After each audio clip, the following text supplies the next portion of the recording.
dire, mais il y a quelques aménagements qui sont quand même à souligner en espérant qu'ils passent, qu'ils se concrétisent dans la semaine qui vient. Donc comme vous le savez, le Sénat a adopté le projet de loi de vigilance sanitaire avec quelques modifications à 158 voix pour et 106 voix contre. Il y a eu quand même des prises de parole intéressantes, on les diffusera au cours du parcours.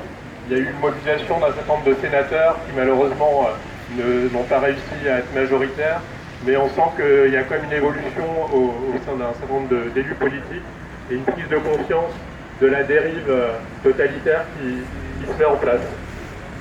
Donc le Sénat a adopté un amendement qui fixe à 80% le taux de vaccination de la population du département au-dessus duquel le pass sanitaire ne sera plus exigé. Donc c'est encore une incitation à les faire piquer, mais on n'est pas très loin, donc il y a sans doute des départements où ils auraient des difficultés à appliquer le pass sanitaire, et tout ce qui en fait amène des brèches dans l'application du pass est quand même souligné. C'est pourquoi il faut écrire aux députés rapidement. Et donc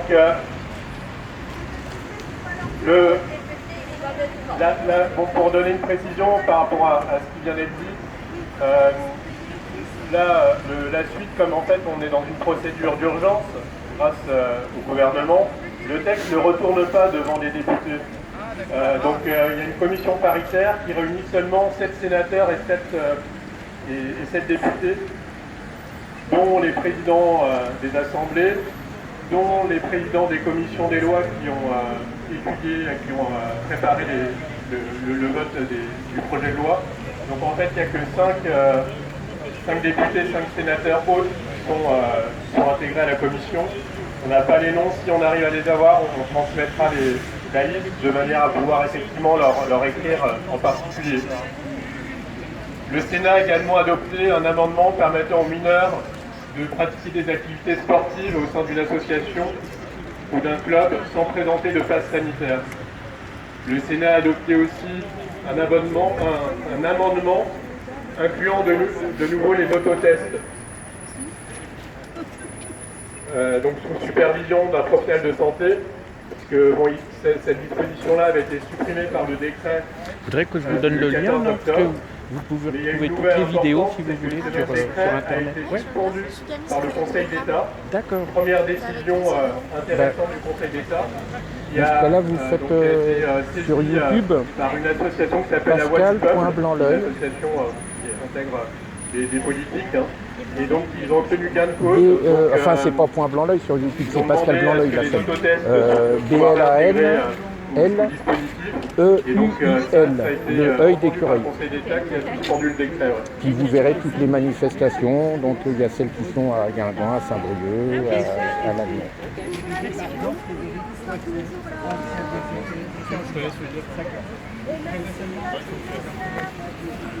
Concernant cette décision du Conseil d'État, elle fait suite à un référé déposé par Jean-Frédéric Poisson le 15 octobre, qui est ancien député et ancien candidat à la présidence de la République. Et il y a Florian Philippot pour qui Enfin, moi je Donc, donne pour cette poursuivre, information-là.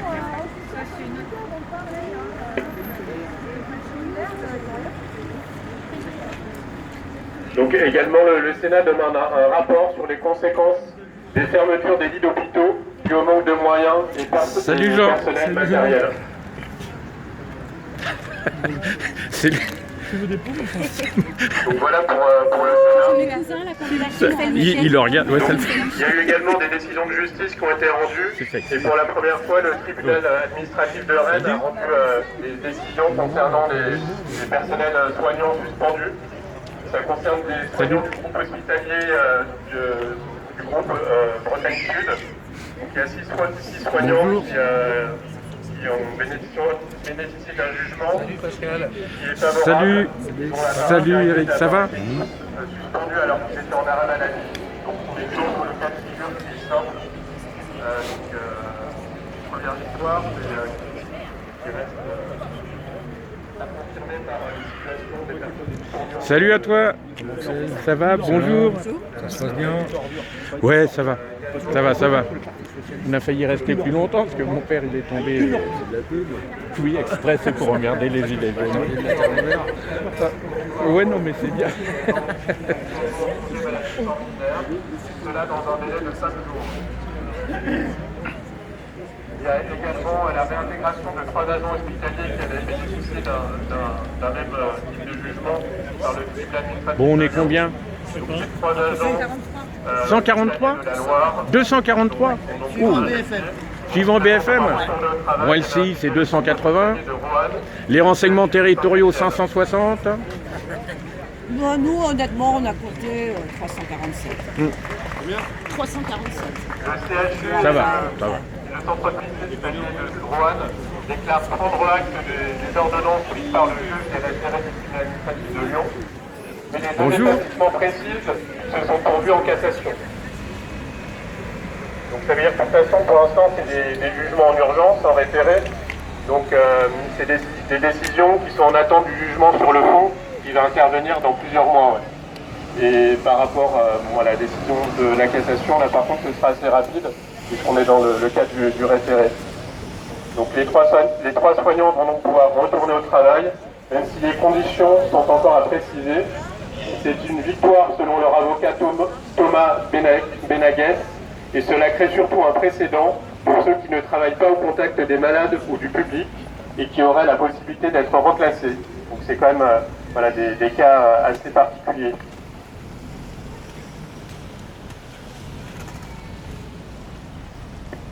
Il y a un jugement aux États-Unis qui est quand même très important. C'est dans l'État du Nebraska, qui brise un tabou et autorise les traitements précoces. Donc c'est à la demande du département de la santé de l'État du Nebraska, donc le 15 octobre, que le procureur général a émis un avis juridique selon lequel les médecins peuvent légalement prescrire de l'ivermectine et de l'hydroxychloroquine pour le traitement contre le SARS-CoV-2 à condition d'obtenir le consentement éclairé de leurs patients. Donc cette décision fait suite à une enquête minutieuse qui a été menée par le procureur. Il dénonce les pratiques frauduleuses des mastodontes de l'industrie pharmaceutique et les liens douteux avec les agences de régulation, la FDA et la CDC. Après avoir longuement analysé les très nombreuses études scientifiques sur les traitements précoces et constaté l'action de ces molécules contre la Covid-19, il redonne aux médecins la liberté de prescrire l'hydroxychloroquine et l'ivermectine.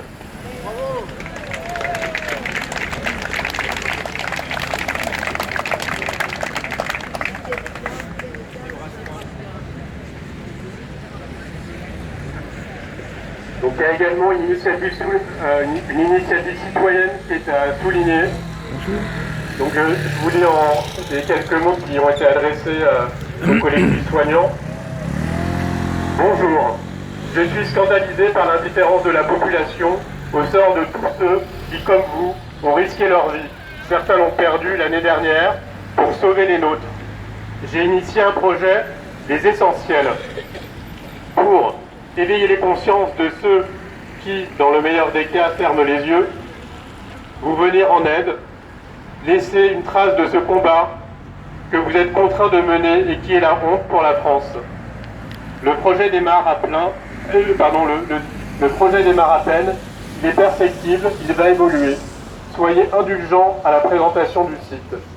Je fais appel à tous ceux qui souhaitent participer à l'aventure. Quelques photographes se joignent déjà à moi.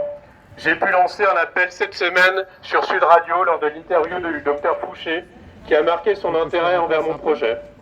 Des soignants de plusieurs régions de France commencent à me contacter. Je travaille à présent sur le parrainage du projet par un artiste très connu et même préalablement Je me rappelle plus de son prénom. plusieurs afin de passer la barrière de la censure des grands médias et lui donner une visibilité nationale. En fait, c'est un photographe professionnel qui a l'initiative de ce projet. Donc prenez connaissance du projet, contactez-moi pour voir comment unir nos efforts. Je précise que mon engagement est purement bénévole. Je ne veux absolument pas promouvoir mon travail de photographe. Au contraire, puisque j'invite tous les photographes amateurs ou professionnels à s'y associer bénévolement. Donc, cette information-là sera diffusée avec la Framaliste. Pour les personnes qui n'ont pas d'ordinateur ou d'imprimante, On a une vingtaine de ce tract avec nous, donc vous pouvez venir les récupérer.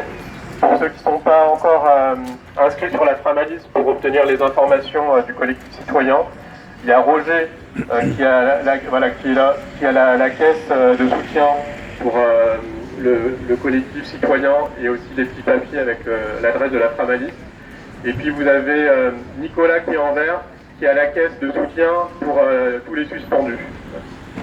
Il a également des bons de soutien si jamais vous souhaitez simplement remplir une promesse de soutien. Il a aussi ce qu'il faut, vous pourrez l'envoyer par mail au collectif. L'adresse figure sur le papier. Donc je vous propose, si quelqu'un peut aller prévenir. Est-ce que quelqu'un peut aller prévenir la police municipale qu'on va partir assez rapidement? Je vais y aller. Avec le micro, s'il veut bien.